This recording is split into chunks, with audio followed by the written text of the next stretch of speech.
The hunger burned deeper than fear.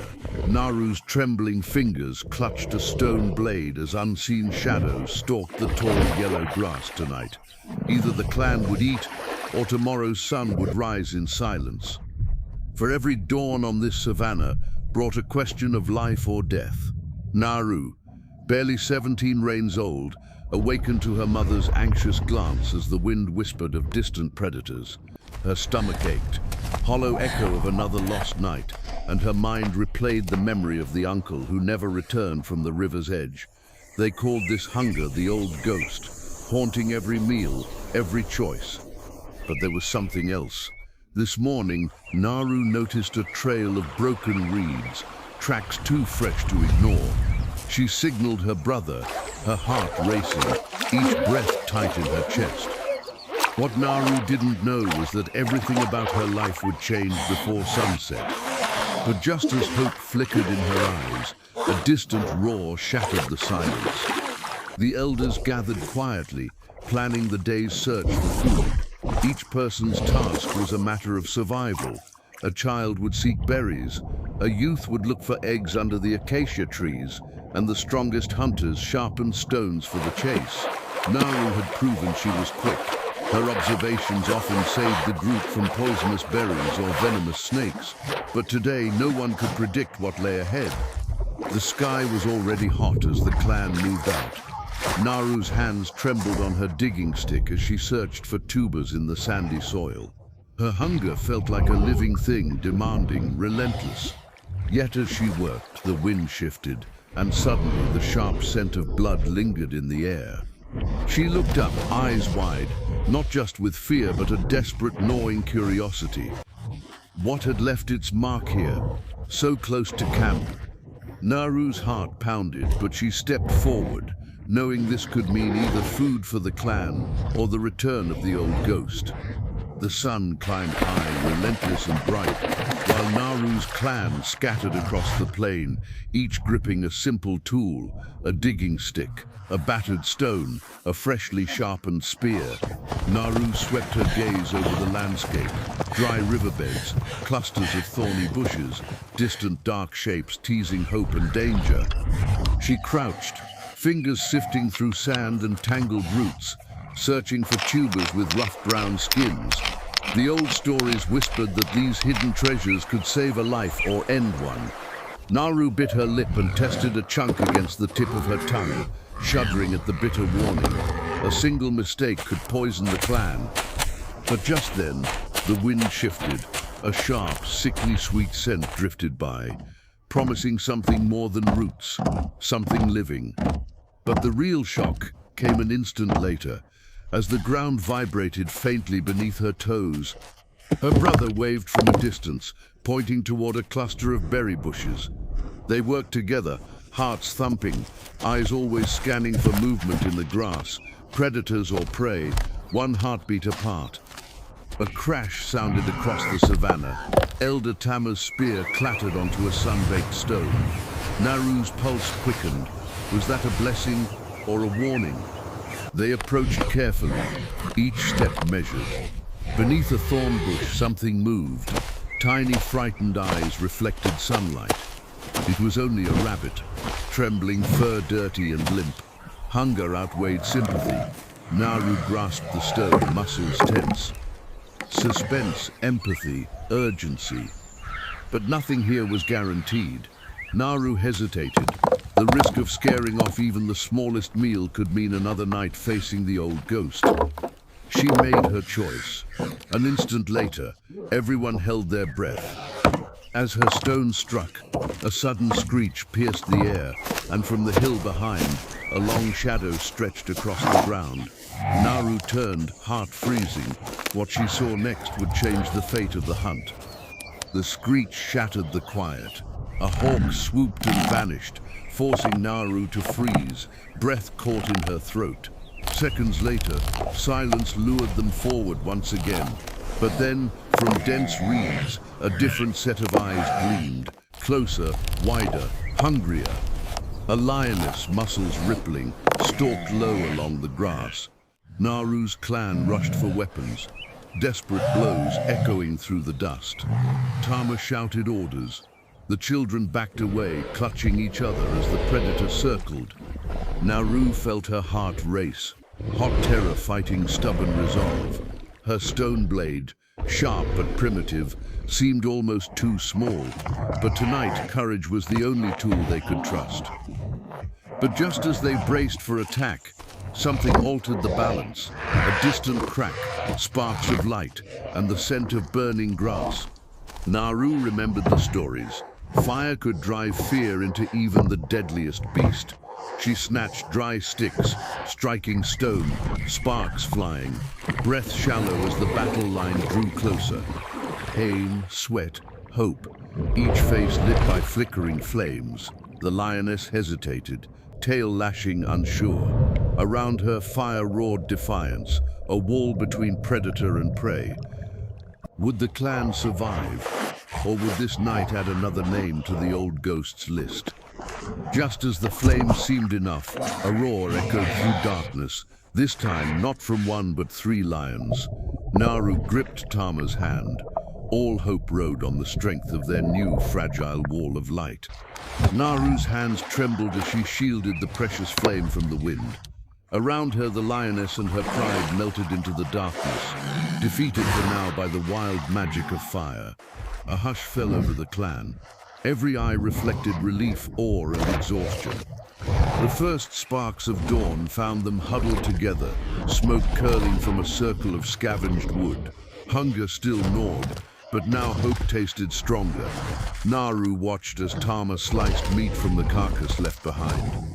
The children crept closer, eyes wide, watching each chunk roast over flickering embers. But just when the clan thought danger had passed, a fresh howl sounded from the distant hills, a reminder that on this plain, safety was always borrowed, never guaranteed. The meal became ritual, the scent of roasting meat mingled with anticipation and silent gratitude. Every bite felt sacred.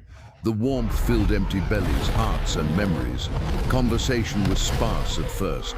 Stories traded in glances, in the language of survival. For Naru, this was more than food.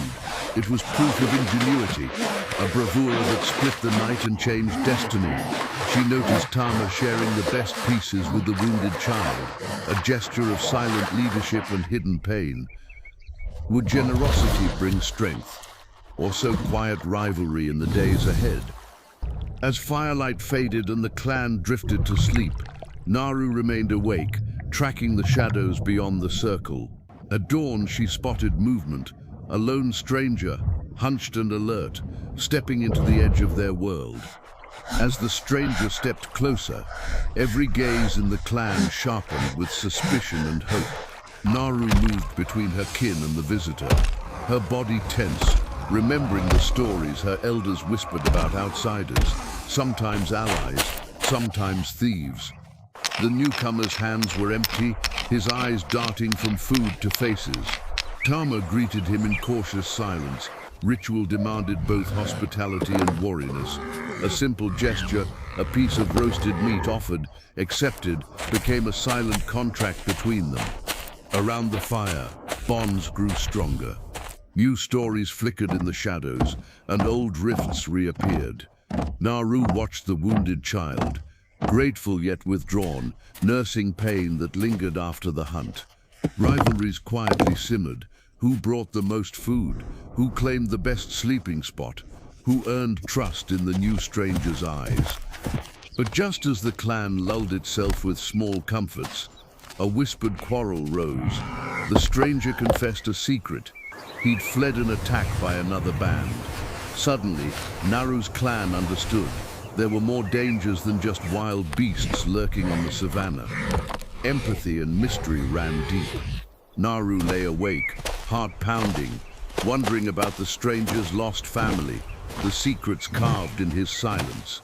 Every story shared around the fire carried a deeper meaning, warnings and hopes tangled in each tale. Would welcoming an outsider bring the strength they needed, or invite the chaos of rivalry? As midnight crept over the camp, A distant scream echoed from beyond the thorn bushes, the sound of hunters or hunted, drawing closer to their fragile world. With fresh wounds and sparser rations, the clan's spirits waned under an unforgiving sun.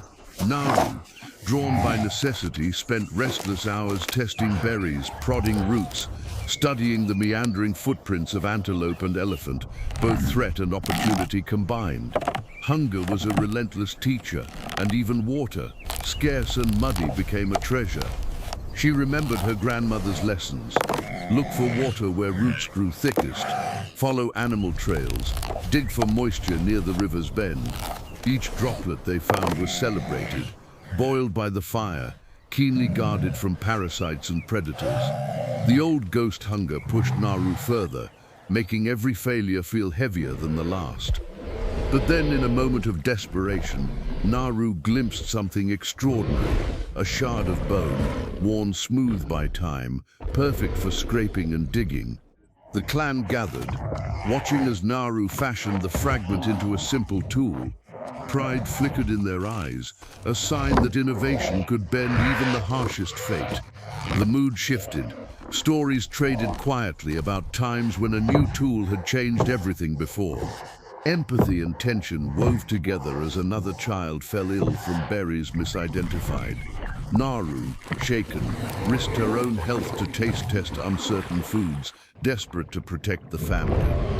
Just when exhaustion crept in, doubts haunting each first bite, a distant rumble signaled a new herd drawing near.